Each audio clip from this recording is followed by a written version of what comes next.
The number of connections we have is not determined by how many followers we have on social media or how many people we might invite to a general holiday party.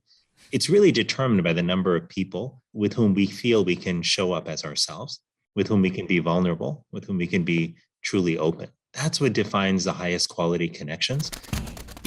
I'm Jon Favreau. Welcome to Offline. My guest this week is Dr. Vivek Murthy, the Surgeon General of the United States. Dr. Murthy spent a lot of time as Surgeon General, both during the Obama administration and now during the Biden administration, focusing on the importance of mental health. And recently, he's been talking about two factors that are harming our mental health: social media and the pandemic. In fact, just before our interview, he was at a high school in Los Angeles where he issued a pretty rare public health advisory about what he calls a mental health crisis among young people. We talked about all of this: the intersection between the internet and our emotional well-being, why we doom scroll and how to stop it, and how to make our mental health as big a priority as our physical health. Here's Dr. Vivek Murthy. You and I have spoken a couple times on Pod Save America about whatever the latest pandemic headlines were that week. But I wanted to talk to you for this series about something pandemic adjacent, which is how we're all handling nearly 2 years of living through COVID, talking about COVID, and consuming a daily flood of information about COVID at a moment when we're already spending more time online than ever before. And I'll just start by being very honest about my own experience, which is that I can't stop scrolling through COVID news, even though I know it's making me more anxious. Have you ever had that doom scrolling experience or talked to people who have? Absolutely. And I think almost everyone has.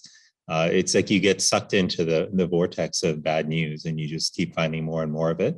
And part of the reason we keep finding more and more of it is because the algorithms, as you know, on social media platforms are often designed to serve you up of more of what you consume. But look, I think it's a very common experience. And the question is, how do we break that cycle?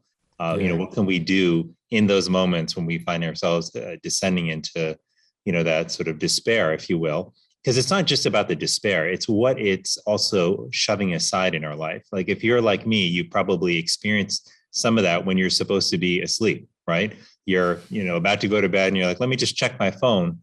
And then before you know it, you're in Article 7 that's making you feel even worse about the world. And you've lost sight of an hour of sleep. So this is, I think, coming at a big cost to a lot of people in our country. Why do you think it's so hard for so many of us to stop doom scrolling? What do you think we're all looking for? Well, I think when you find content that is compelling, whether that's because it inspires you or because it alarms you, it's hard not to pay attention. It's like when you see a car crash, or when you see something bad happen to someone, our eyes are drawn to it, whether it's positive or negative.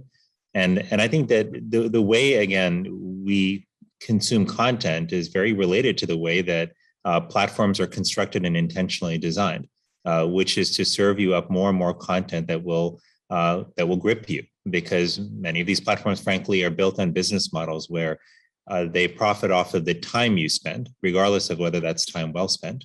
I don't think it's because people are fundamentally flawed or broken that they are doom scrolling in that way. I think we are interacting now with technology platforms that understand human behavior and the brain very well. And they've designed themselves to maximize our engagement, even if that comes at the cost of our mental health and well-being. There's also something about the way pandemic news is presented and discussed, especially on Twitter. So I've noticed this dynamic where experts and non-experts will fight over whether some COVID take is either too optimistic or too pessimistic. And I wonder, as an expert yourself, though not one who gets into Twitter fights, so that's good, do you have a philosophy on how best to communicate about public health in the middle of this pandemic to non-experts like me in a way that's honest and realistic, but still hopeful? Absolutely. And I think, look, this isn't easy. And I think during COVID in particular, a lot of people became active on social media to discuss COVID who weren't necessarily talking about public health or science or medicine before this. And this include medical professionals and public health professionals. And people are still learning how to communicate over the funny medium of social media and how to do so in a way that is authentic and real, but doesn't cut corners and gives people an accurate picture. Here's what I think about when I communicate on social media, and how I think it's important, number one, to be honest about the limits of your knowledge. There are a lot of people I see on social media who project absolute confidence and certainty at times where it's very difficult to have that. And people, during times of concern and confusion, people want certainty. So they actually get swept up, in sort of the narrative or the messages from people who seem very, very certain. But then they encounter somebody else who seems very, very certain, and has a very different point of view. But if you interact with scientists and engage in science, as I have from my whole career, you realize actually how much uncertainty there is and how you have to approach it with humility. So the best public health communicators I have seen are upfront about the fact that they don't have all the answers. They're clear about the limitations of the data that they have. They create room for people to recognize that our views may change or our conclusions may change. But optimism, I think, is not fundamentally just about the data. It's about who you are as a person and what approach you take to public health. Now, I think, for example, that I can't tell somebody that the pandemic's going to be over tomorrow, or I can't tell them it's going to be over next month or in 2 months. But what I can say with confidence as an optimist is that I do believe that we will find better ways to live despite this virus. I do think we'll find ways to see the people we love, to get our kids to school, to make sure that we can get to work, that we can go to weddings, that we can attend funerals, that we can visit our loved ones in nursing homes, because we have better tools now than we had a year ago at this time. And the question is, how do we use those tools? How do we make them available to people so that we can get on with much of our lives while we're seeking to tackle COVID at the same time? To me, that is an optimistic view, but it's rooted in reality. And it's not trying to predict that, okay, all of the pandemic is going to be over in 3 months. There are a lot of people who are occasionally right, but never uncertain on social media. And to me, that raises a real red flag, if you will. I mean, how do you distinguish between COVID news that is useful to help protect you and your family and COVID news that you just don't need to process? Like, we're speaking, and right before this started, I think the first sort of lab tests out of South Africa came out about Omicron, and I'm looking at like, what does neutralizing antibodies mean? And I'm looking at case counts in South Africa, and I'm just like, do I need to know all this? Like, I probably don't need to know all this, but it's freaking me out anyway. Well, that is, I mean, it's tough to turn it off, right? But I'll tell you, and it's probably counterintuitive for me to be saying as somebody who's sometimes trying to communicate on social media. But I actually think that one of the best things that you can do is to turn off your consumption of social media and to give yourself like literally a break, from time to time. Like I certainly know people who have deleted their social media apps from their phones and they'll check on their computer when they're at their desk. But they've just realized that the constant access has real diminishing returns. You may find utility at the first 1 or 2 stories. By story 8 or 9, you're either not getting a whole lot of utility or you're getting negative utility because you're getting confused and more anxious and more worried. So I think number one, reducing consumption helps a lot. I'll tell you number 2 with Omicron, some of these critical questions, the 3 critical questions around, is this more transmissible? Is it more severe? And does it actually evade the protection of our vaccines and therapeutics?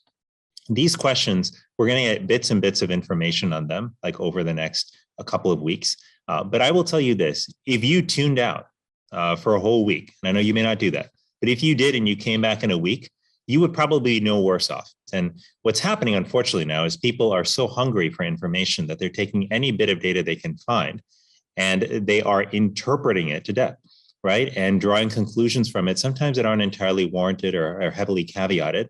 And so it gives, again, people a sense that they might know what's happening, whereas in reality, we don't know for certain and won't know probably for a few more weeks.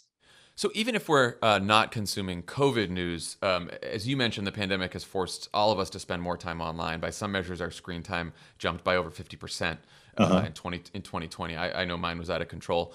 What impact do you think this has had on us health-wise? Well, I worry about the health impact, John, on us, because not only has screen time increased overall in the population, but if you look at young people and kids, screen time has actually doubled for them. And some people might think, oh, well, that's because they were doing online school. Actually, no, I'm talking about non-academics, non-school related screen time has doubled Wow. for Oh, kids during the pandemic from 3.8 hours a day on average to 7.7 hours a day. That's a significant amount of time. Now, the question is, what is the impact of that screen time directly, but also what is it crowding out in our life? And I worry that for many kids, it's crowding out in-person time. It's crowding out time to be outside and be physically active, which we know is very important for your health. Maybe crowding out youth sports and other hobbies that are important to kids. And there's a direct impact itself of the screen time, which depends in part on what they are doing. If people are engaged in community conversations with groups of friends that they trust, and they're able to have open conversations and learn from each other and laugh with each other and have a good time, then that can be very positive. But if people are engaged in wars of words, if you will, like on social media, if they're doom scrolling, on their, fifth, sixth, seventh hour on their device, of the day, that can actually be quite harmful to their mental health and well-being. And John, I'll just say this also, that one of the great costs of the pandemic, which is built on a problem that we were dealing with pre-pandemic, is the increase in isolation and loneliness that many people feel. And if we want to overcome that in some sense, if we want to build greater connection and community, we have to figure out how to rebuild high quality interactions, whether that's online or in particular offline. And I worry that the experience of the pandemic, especially the increase in screen time, it threatens that goal of building a greater connection and community. And so it does worry me. you've written that the values of social media, sensationalism, us versus them rhetoric, curating one's life to seem perfect, are not working for us and are leaving many of us feeling inadequate and unworthy. Why do you think that these technologies that have connected more people have left us feeling more alienated? Yeah, I think it's an important question, John, because you could imagine a world where these platforms could be extraordinarily helpful in reuniting lost friends, in helping family members stay in touch. And for some people, they actually do that, right? And like, for example, I have certainly over the years found lost friends, from graduate school through social media and reconnected with them in person and had wonderful relationships. I use social media platforms to stay in touch with, family that lives across the world. It's been very helpful in some ways. But I think the problem is really the business model in part that's driving the platforms. The business model is driven in part by volume, right? The volume of interaction is what ultimately drives advertising and then drives revenue and drives profit. But what it doesn't necessarily drive the revenue stream is quality of time. So if you live in a world where quantity of time spent on a platform is what makes a difference, and you will seek to maximize that. And it's just a well-known facet of human psychology that people tend to gravitate toward things that have a high emotional valence, if you will, that generate a lot of fear or a lot of anxiety or a lot of anger. And that's actually why you see those kind of posts travel so far and wide on social media and generate so much engagement. But I don't think there are very many people that I have encountered or heard from, of all the people I've talked to about this across our country over the years, who necessarily feel great after they enter into a war of words, on Twitter, or feel really good after they dunk on people repeatedly, on another platform. I mean, like, it feels perhaps maybe satisfying for a second, and then afterward, not so great, and you've made other people feel terrible in the process. So I do think that this, sort of objective of maximizing quantity of interaction at all costs has led to an environment that has, I think, been enriched for anger, for fear, for anxiety, and it's taking a toll on our mental health and well-being, and I think furthering the disconnection that many people were experiencing even before the pandemic. I've heard you talk about the way that social media conversations lack relational context, visual cues, content of someone's speech, body language. Can you speak to why those cues are important in conversation and what we're missing when we engage online? Because I've noticed that myself, even working remotely over the last year or so. And you think, well, we're doing Zooms and that's okay, and we're all on Slack. But just having been back in the office and talked to people in person, you just notice a difference in the quality of the conversation because you can pick up on those cues, Absolutely. John, you and I have small children, right? And when our kids were really small, before they could understand a word we said, and before they could say a word, we were able to communicate in part through visual cues, right? They appreciated not just the sound of our voice, but our facial expressions, our touch. And the truth is that babies have evolved that way because as human beings, we need all of those signals to understand and communicate with each other to the fullest extent. It's why, over thousands of years, we evolved to be able to interpret those signals as well, so that when you're having a conversation and someone's saying something, but their body language doesn't match it, that puts up a red flag for you that you might be missing something, or maybe they're not feeling comfortable with you, maybe they don't trust you to be open. And so when you don't have those cues, because you're either on Zoom, which gives you some of them, when you're on video conference, or when you're on a text-based platform, whether it's text messaging or social media, where you block any of that entirely, it really reduces the quality of the communication. So in real life, I may feel angry at you and be tempted to say something, but then start to see the look of pain on your face and then pull back, recognizing that, gosh, I don't want to let my impulsive anger actually lead you to be injured and hurt in some way. So we temper our outbursts, if you will, like our emotions, and calibrate them based on these cues. But when we don't have those cues, then we just unleash sometimes terrible anger or other emotions on people without recognizing the impact it has on them. But I also think it allows people to absolve themselves of responsibility in a sense, because we have responsibility to one another, right? Like I am responsible, John, for how I make you feel in a conversation, and vice versa, based on the things I say and how I treat you. But if I can just throw and lob terrible, angry comments at people that are hurtful, but then walk away not knowing how it may have impacted them, then I can turn a blind eye, if you will, to the arrows that I'm putting into the world. And that, I think, is one of the dangers, of that we see time and time again on social media. So this is the thing, is like for much of humanity, we have learned to interact with each other based on these cues, to interpret these cues, and it's tempered some of our reactions. We're seeing that people really functioning without any of those guardrails in place. And it's just amplifying people's anger, their sense of injury, and it's not doing anything positive for our mental health and well-being. I think about this all the time. I mean, I now try to, when I'm tweeting especially, I try to offer myself a test, and I'm like, would I say this to the person in real life? Because I'm an extraordinarily non-confrontational person in real life, to a fault, some would say. But it is, you do feel this freedom on Twitter to dunk on someone or to say something a little nasty, because you're like, well, I'm not going to see them, and then I'm going to just keep scrolling in the feed and it goes away and I don't have to think about it again. And you don't actually have to think about the person that you may have insulted because they're not sitting with you. But if you had that conversation in real life with someone, you probably wouldn't do half that stuff. You wouldn't say half that stuff. That's exactly right. And there's also just, there's relational context also that matters so much. Like when you're having an interaction with somebody, like when you realize that somebody might be a parent, for example, you can picture for a moment that, hey, they probably have been up late nights worrying about their child. When you know that somebody may have lost their job, you might realize, hey, I remember what it was like when I lost my job and how frightening that was. But when we don't have any of those cues, right, because we haven't spent a moment to get to understand somebody or know somebody, it's easy to just treat them like the idea or the ideology that they represent, or like the political party that they may be a member of. And people are so much more than their political affiliation. They're so much more than their point of view on a single subject.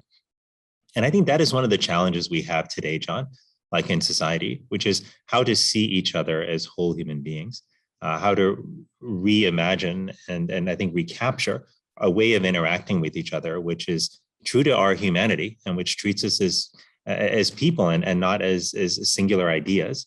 To me, that is at the heart of how we have to slowly, but hopefully surely rebuild a greater connection and a sense of community. Because right now I'm really worried, John, that the growing fragmentation and polarization that we're experiencing in society is in some ways getting worse, and there are platforms that profit from that. There are people who benefit from that, no doubt. But it doesn't change the fact that for your kids and my kids growing up, that we don't want them to live in a world where everyone is angry at each other all the time, where the internet is a minefield, where people are just tossing grenades at one another all the time, and where there's just a practice of judging people before giving them the benefit of the doubt or before pausing to understand them. That's not the world we want for our kids. It's not the world we want for ourselves. But it starts with actually what we choose to do. I love what you just said, that you do of pausing to ask, would you say this to somebody in person before you write it on social media? I actually do that with emails. Also, sometimes if I'm really frustrated or angry, I'll think about writing an email. And sometimes I'll actually start writing it. But then I remember an old mentor of mine who told me, never send something when you're angry, never say something, never write something, never post something. And so I'll always wait before I click send, and then try to get in a better place of mind, try to leave. But sometimes that's actually remembering something about that person that was really positive, that I really enjoyed. Sometimes it's just distracting myself and going to something that does give me joy, like playing with my children for 5 minutes or something. And then I'll come back to the message and I'll realize, I don't want to send this. I'm going to regret this. I feel like this must be working for you, because I know we've only spoken a couple times, but it's really hard for me to imagine you getting really angry and flying off the handle. You seem like a very kind, rational human being. So whatever you're doing must be working. No, I get angry, at times. If you meet my wife, you'll see that she's a really calm one, like in our relationship. But there are things that really upset me, from time to time, especially when I see injustices, when I see, like, John, I'll tell you this, like, I in my family, we lost 10 people to COVID during this pandemic. And it was, and they died before they had an opportunity to access the vaccine, right? So one of the reasons that I've, put as much effort as I can into trying to help people understand more about the vaccine is because we have the opportunity to save people's lives now, because we have this vaccine available. And I want everyone to make sure that's available to their family. But when I see, for example, people who are willfully spreading misinformation about the vaccine and potentially costing people their lives, there are times where I do feel angry, about that. But I also then, like in better moments when I pause, I realize that, what, no one's mind was ever changed by being shamed and blamed. So, even though I might be upset or angry at times about some of these things, I need to get into a better place, to actually be able to communicate about this. So yeah, look, I'm human. We're all human. We all experience anger. It's how we deal with it, I think, that ultimately makes the difference between whether we build and strengthen connection and communicate effectively, or whether we ultimately turn people away. No, I mean, I feel like that's true of persuading people to take a vaccine. I think that's true of politics.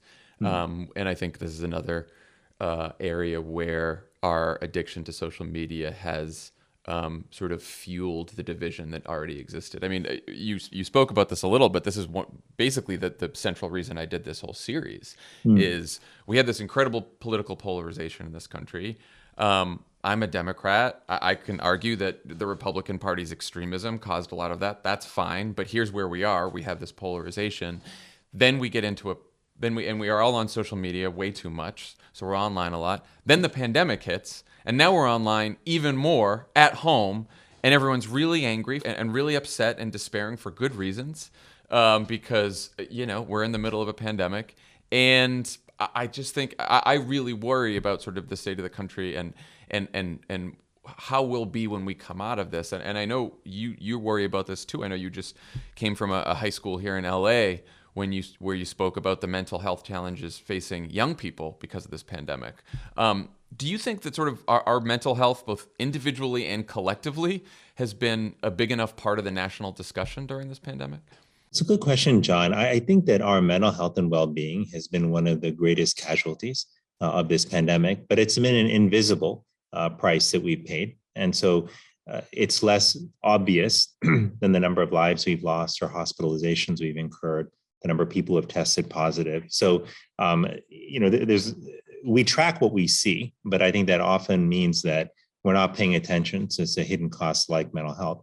So I do worry about it. And the other thing that, we sort of learned over many years from the experience with natural disasters is that many people's mental health challenges actually will crest after the immediate threat has resolved, right? And you can understand that. It's sort of like in the midst of a crisis, we pull it together, we just try to figure out how to get through. But then we sort of realize the full impact that the crisis has had on us. And that's when we can we can really struggle. So I worry about kids. I met some kids, in a roundtable yesterday, high school students who were extraordinary at King Drew High School in LA. And gosh, the stories they were telling me, John, were heartbreaking. Not only had many of them lost loved ones, and 140,000 people, actually, young people in our country, have lost a caregiver during this pandemic because of COVID-19. But they talked about just being isolated from their friends for a long period of time. They talked about the stress on their parents, many of whom were struggling with their jobs during the pandemic, and how that filtered down to the kids in terms of the stress that they felt. So I do think that our mental health has taken a big hit.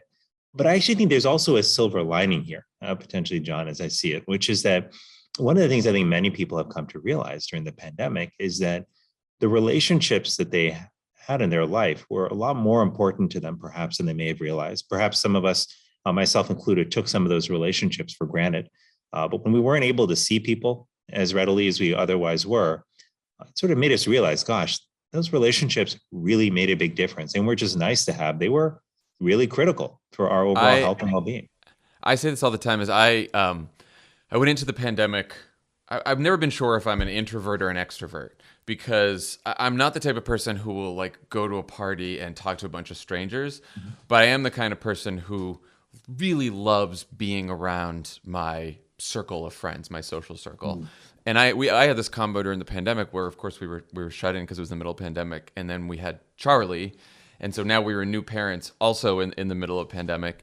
And I had real struggles in those months after he was born. Not only just the struggles that every parent has with a new baby, but I lost a bunch of weight, and I was really sad, and I realized it was because the relation. I have a wonderful wife, and we have a fantastic relationship, and so thank God for that. Beyond that, beyond my immediate family, I wasn't seeing and connecting with the people that I love and talk to enough. And I hadn't realized until I started reading your book, which I want to get to, about loneliness, that's what it was. Wow. That's really powerful, John, to hear that. And let me ask you a question. How'd you connect the dots there? How'd you get the insights that how you were feeling was connected to your lack of connection, if you will, to the people you love? Because I'm such a, I'm a workaholic, right? But I've always worked jobs that I find incredibly fulfilling, and there's sort of a collective mission to the jobs, right? I'm on campaigns, and I already started Crooked Media, and so I get a lot of joy out of the relationships I have with my colleagues, with the people I'm working with. A lot of my best friends are also people that I work with and have worked with in politics for a long time. And when you don't have that every day, and you're just texting folks, or you're Zooming folks once in a while, or you're just calling your parents, you're calling your family, and you don't have those moments when time isn't structured, you know? Because we'd have this thing where maybe we'd go see some of our friends and sit in someone's backyard 6 feet apart for 10 minutes, and everyone's sort of staring at each other, and you do a half hour of catching up, and then you go back home, and it's another week until you see people again. That was like the middle of the pandemic, right? That was the experience.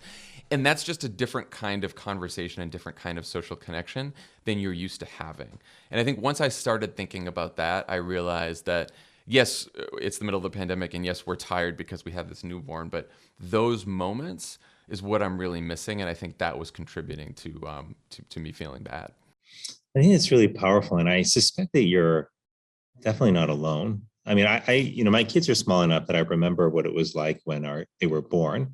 And that's such an intense period where, in some ways, at a time when you really need people around you to be helping, it's easy, sort of, especially in modern society, to actually just sort of shut down and go into a bunker, if you will, where it's, just you trying to figure everything out and get, the 3 a.m, figure out feedings, just get everything done with your partner.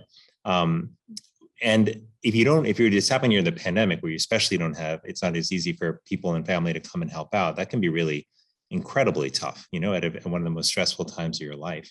But I think actually what you're talking about, though, is, to me, one of the greatest and most important lessons of the pandemic, which is that if we realize now that our connections and our relationships with each other are so extraordinarily important, the question is, what are we going to do about that? Because I do think that for many people, if you were to ask, take 10 people off the street and ask them, what's your most important priority in life? I suspect the vast majority of them would name a person, right? They would like name their spouse or their child or their parents or their best friend or something like that. But then if you look at like how we live our lives, John, and I would say this about myself, especially pre-pandemic, my priorities as judged by where I put my time, attention, and energy, probably not as much on people as they were on work, right? Like, I mean, like brutally honest about it. Even though I would say the people in my life were the most important to me.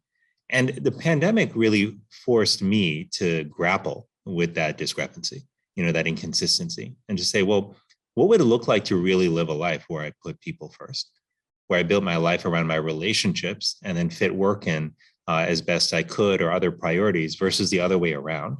And very interestingly, when you look at what's behind the great resignation, John, that's taking place right now with millions of people either quitting their jobs or questioning their jobs, while there are certainly many people who are able to do that are often in a position of privilege, right, of being able to have a choice about whether to work or not. These unprecedented numbers, I think, tell us that people are looking for something different. Now, in the conversations that I've had with many employers, I've come to see that some employers think that this is because people are holding out for bigger paychecks. Now, that may be one part of this, but I actually think it's a small part of it. I think what many people are reacting to is just a recalibration, a reckoning, if you will, during this pandemic of what really matters. What do they really want out of their life? Some people have moved to be closer to family and are saying, do I really want to move back if I have to come back in person? Other people have realized that the 2 hours they spend commuting is time that they're now spending actually having dinner with their family, and they don't want to let go of that. People are reassessing their life in a way that is often centered around their relationships with people and asking how to make that a more central part of their life. And to me, that's an incredibly promising sign. It's a silver lining. But what worries me, John, is that the fact that people are contemplating maybe making longer term changes that center around people does not mean that we will actually do it, right? Because this could be a moment that fades and where we just recede in a sense back to 2019 with all the goods and downsides, of that time. But my hope is that we can make it different, that we can actually come out of this pandemic stronger than we were pre-pandemic because we make the active, conscious, and intentional decision to craft our lives in ways that are centered around our relationships with one another.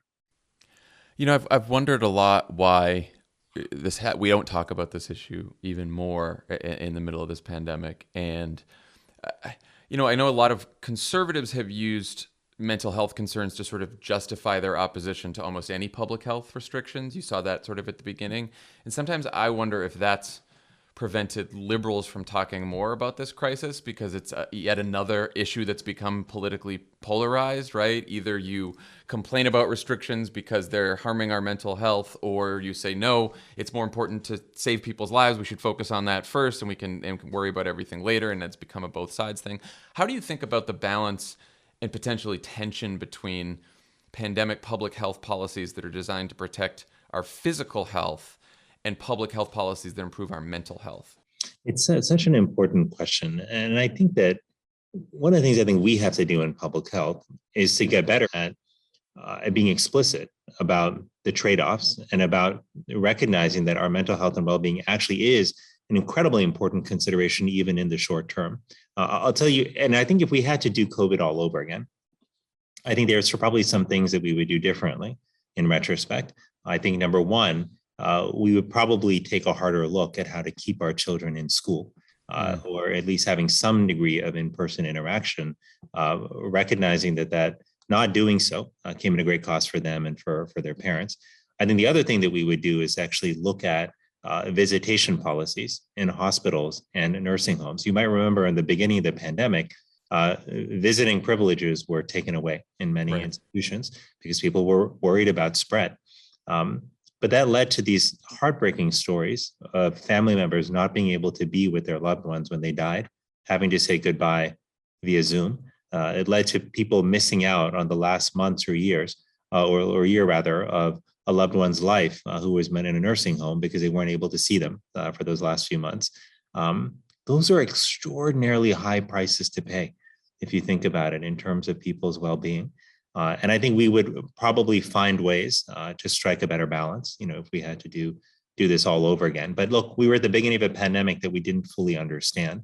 But I do think that part of the challenge we've had as a society, John, is that we've never looked at mental health as on equal footing to physical health, right? That's been true not just in society, it's been true specifically in the medical system, right? I look at how much time we spent learning about mental health and well-being in medical school compared to everything else. There's no comparison.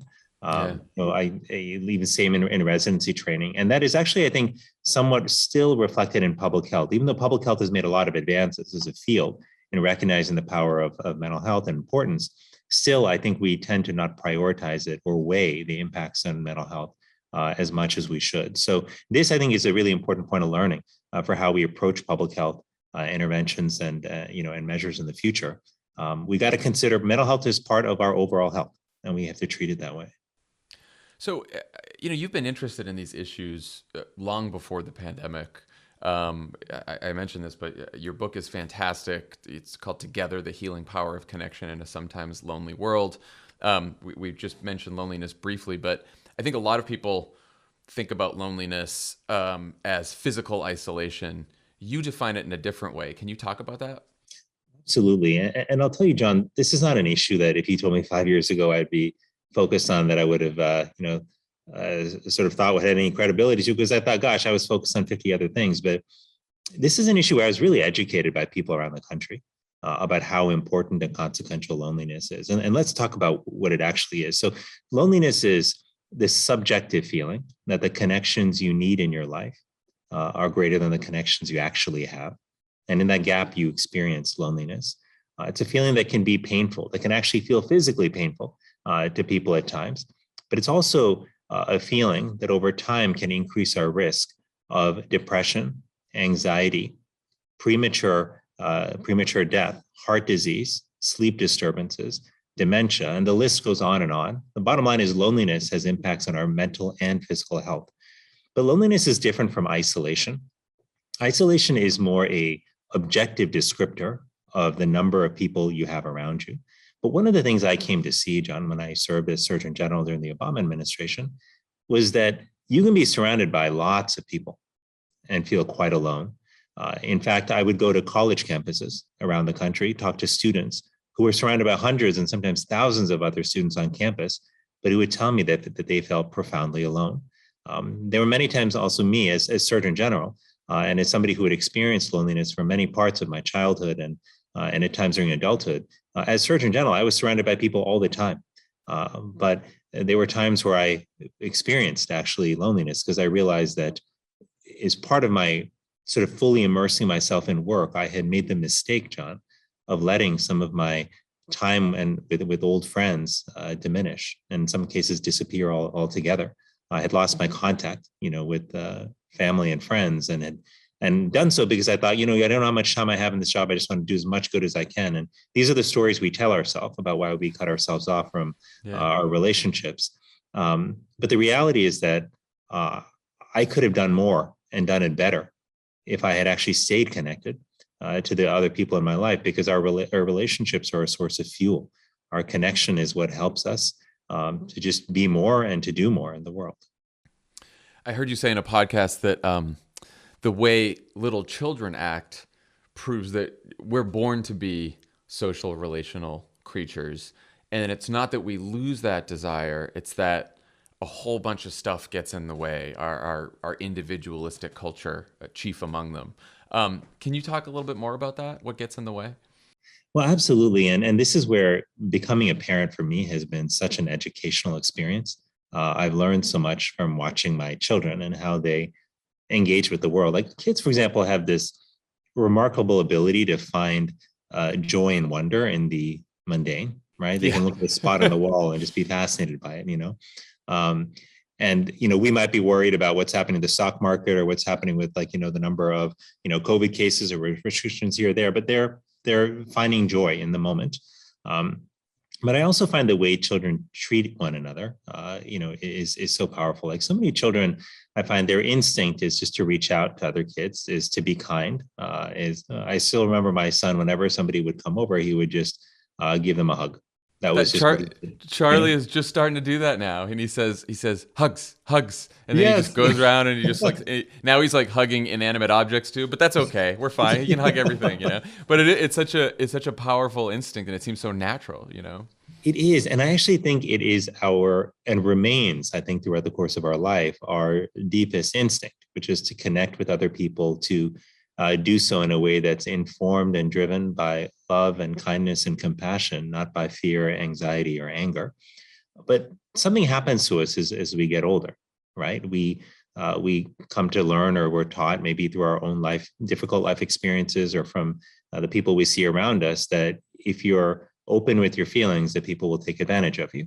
And we come to learn that if you express kindness towards somebody and they don't express it back, then that means you've been rejected, and then that leads people to feel bad about themselves, right? So all of these things happen to us, which interfere with our ability to fully show up as who we are. And that's why I actually think so much of rebuilding a connected world and a connected life, it's not about becoming somebody that we are not. It's about returning to who we fundamentally were when we came into this world, who we have been for thousands of years. It's not an easy thing to do, but it's fundamentally different from saying, gosh, we gotta transform into something totally different. No, this is about returning to home, to what feels good. And the way we know that in part is that when you think about those moments, Jon, that we've all had in life, where we were able to be in conversation with somebody and truly be open and vulnerable, where we were able to receive love and support from them, and maybe even express love and support toward them as well, we walk away from those moments, Jon, feeling so good, feeling like that just felt right. Like it just felt renewing. And that's how we know that that's who we're supposed to be. And so life to me is like, when I think about what would make for a meaningful life now, I think about creating more moments like that, where I can be authentically myself. And this is how, like, I want to teach my children about relationships as well, that the number of connections we have is not determined by how many followers we have on social media, or how many people we might invite to a general like holiday party. It's really determined by the number of people with whom we feel we can show up as ourselves, with whom we can be vulnerable, with whom we can be truly open. That's what defines the highest quality connections. And a lot of people unfortunately don't have those connections, because those are, we call those intimate connections, right? They're sort of the closest circle of friends. There are also relational connections that people have, with work colleagues and others who come in and out of your life. You may not necessarily be best friends with them, but they're people who you share an experience with. And then there are community connections, if you will, the relationships we have with people who might be part of the same church or synagogue group, or they might be a part of an organization that we volunteer with. As human beings, we need all three types of connection in our life. But truly, it's those intimate connections that most often make us feel like we are seen and heard, like we're understood. They make us feel at home. Well, just to bring things full circle, L.M. Secasas, who's a technology theorist you may be familiar with, wrote this great essay early in the pandemic about doomscrolling. And he basically argues that what we need in times of uncertainty, like the one we're living through, is not more information, which probably won't give us the certainty that we're craving, but more friendship, which helps sustain us through the uncertainty. Yes. Would you agree with that? Absolutely. The more we learn about human relationships, the more we learn about how powerful they are as a source of healing, as a buffer for stress and anxiety. The thing, and this is to me one of the most powerful things about relationships, is that we have survived over thousands of years because of the relationships we had with one another. The person who tried to go it on his or her own, thousands of years ago when we were hunters or gatherers, like, what happened to that person? They died, right? They got eaten by a predator, or they starved because of an inconsistent food supply. It was the people who built trusted relationships that truly survived. And Jon, when I think about, again, to come back to our kids, and so much of our life centered around our kids when we're parents. And for me, it's changed the filter through which I think about the world. But when I think about what I want for my children, more than anything else in the world, right, it's that I want them to be happy. I want them to be fulfilled, right? I want them to have deep meaning, like in their life. But that is not going to come necessarily from the job they have or how much ends up in their bank account or how many awards they have to put up on their wall. And to me, that's what the thing that I worry about with modern society, right? Because modern society tells us that our self-worth comes from whether or not we are successful. But it defines our success as our ability to either accrue wealth, power, or fame. Those three things, are what we define as being successful. And if you have all three, wow, you're super successful. Like, think about the movies that we make and the books that we write about individuals that we hold up as successful. They're often people who have achieved fame, power, or wealth. But the reality is, when I think about people, Jon, that I have cared for in the hospital over the years, people who are at the end of their life, the people who are actually reflecting on the most meaningful moments of their journey, very few of them talk about how wealthy they are or how much power they had. Very few of them talk about how famous they were, how many followers they had on social media. What they would talk about in those final moments of life, Jon, were their relationships, the people they loved, the people they missed, the people whose life they were grateful to be a part of. It's just so clear, Jon, that in those final moments of life, when everything but the most meaningful strands of life fall away, that what rises to the surface are our relationships. And I just don't think that we have to wait till the end of our life to come to that realization.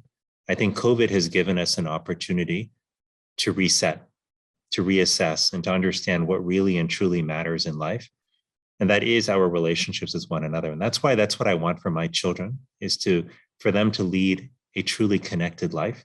It's why I think we have, not just an opportunity, but an imperative to invest in our relationships as individuals, but also as a society to figure out how our institutions can support relationships. Like, how do we design workplaces that support healthy relationships between colleagues? How do we design schools that give kids a foundation for building healthy relationships from the earliest of ages? And how do we create neighborhoods which model for our children that community is more than the family that you're born into? It can be your neighbors and those with whom you share, common grounds. So this, to me, is the great challenge, of our moment, but also the great opportunity. And if we seize that to build a more connected world, I think we will be more fulfilled. I think we will be healthier. I think we'll be happier. And that, to me, is the best definition of success that we can hope for. Well, I think that's a wonderful place to leave it, and a beautiful thought. Last quick question I'm asking all of our guests: what's your favorite way to unplug? How often do you get to do it? My favorite way to unplug is actually to tell stories to my children. I make up stories. I tell them imaginary stories. I've been doing that too now. That's great. And so I love just lying down in bed with one of them on each side, holding them close, and then taking them through this wonderful, fantastic imaginary tale. And they love it. So I love that. Dr. Vivek Murthy, thank you so much. This was wonderful. I really appreciate the conversation. Well, thank you so much, Jon. I'm so glad to chat with you about this.